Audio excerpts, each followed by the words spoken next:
Quelques commentaires sur les exercices 5, 6 et 7, ou du moins la correction des exercices 5, 6 et 7 de l'objectif 32.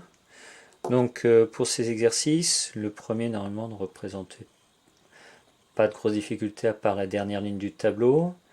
Mais quand je lis 5 demi, j'écris la fraction 5 sur 2. Et tout simplement pour trouver l'écriture décimale, je calcule 5 divisé par 2, 2,5. La deuxième fraction, c'était un 9 sur 3. Vous savez depuis l'an passé que ça se lit donc 9 tiers. Et quand je divise 9 par 3, j'obtiens 3. La troisième ligne, c'était 7 cinquièmes. Donc là aussi, assez simple, un 7 sur un 5. Et quand je pose ma division, j'obtiens comme résultat 1,4. La difficulté, c'était le 0,75. Le 0,75, il faut essayer de s'en souvenir par cœur. On peut se souvenir plus du 0,25 qu'on a déjà vu sur les demi-droites graduées. Mais 0,25, c'est quand c'est divisé en 4. On a 0,25, 0,50, 0,75. Donc là, c'est comme si je divisais en 4 et que je prenais 3 morceaux, c'est-à-dire 3 quarts. J'ai terminé ma troisième ligne, ma quatrième ligne. En ce qui concerne l'exercice numéro 6, ici le but c'était de décomposer sous différentes formes certaines fractions. Donc là, vous avez pu éventuellement schématiser un petit peu les différentes fractions pour que ça soit plus simple pour vous. Mais si je prends un 7 quarts, c'est comme si je prenais deux bandes que je découpais à chaque fois en 4 parts, on va supposer qu'elles sont toutes égales, et que j'en prenais 7. 1, 2, 3, 4, 5, 6, 7. J'ai donc quoi? 7 quarts, c'est l'équivalent de 1 quart, plus 1 quart, plus 1 quart, plus 1 quart, plus 1 quart, plus 1 quart, plus 1 quart.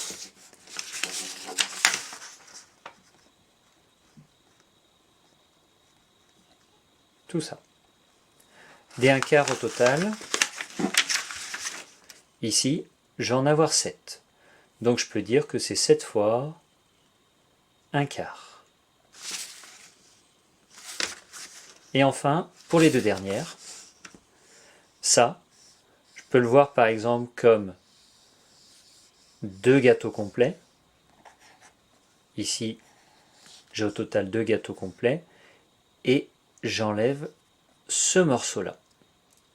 Ce morceau, c'est tout simplement 1 quart. Je peux donc le voir comme 2 moins 1 quart.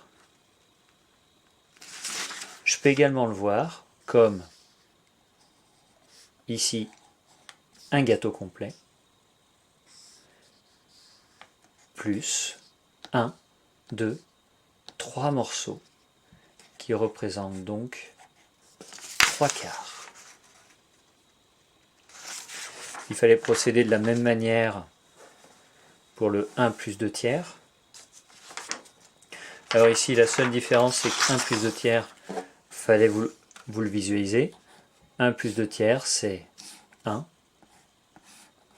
plus un deuxième, auquel je prends simplement 2 morceaux. Le premier, bien sûr, à identique, va être coupé en 3, et je prends 3 morceaux. Ce qui fait que quand on a ce schéma en tête, on peut dire que c'est l'équivalent de 5 tiers. On peut dire que c'est l'équivalent de 1 tiers, plus 1 tiers, plus 1 tiers, plus 1 tiers, etc. C'est-à-dire 5 fois 1 tiers. Et on peut le voir encore comme une soustraction, c'est-à-dire 2 gâteaux complets moins le petit morceau qui est là, c'est-à-dire 1 tiers. Le 3/6, on procède un petit peu de la même manière. Et le 17/7,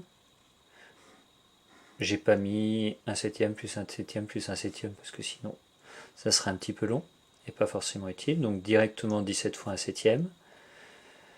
Et là on peut se poser la question, avec 17 parts, je reconstitue combien de gâteaux? Ben, le premier gâteau c'est 7 parts, le deuxième ça va donc faire 14 parts. Donc j'ai 2 gâteaux complets. Et pour aller de 14 à 17, il me reste 3 parts. Donc 2 plus 3/7. Ou encore, j'ai 3 gâteaux auxquels j'enlève 4 parts 4/7. Pour le dernier exercice, là, pour pouvoir répondre, vous allez simplement poser les divisions. C'est-à-dire, vous allez calculer 12 divisé par 7, 24 divisé par 4, 32 divisé par 5. Quand vous avez posé ces divisions, vous allez remarquer qu'elles ne se finissaient pas.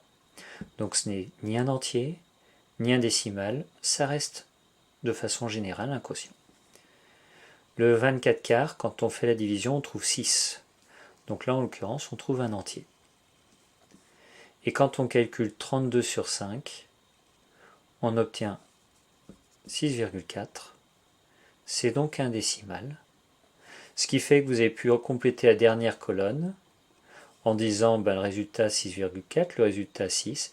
Et le premier, par contre, vu qu'on veut une forme décimale et qu'on n'a pas quelque chose qui se finit, on ne complète pas la case.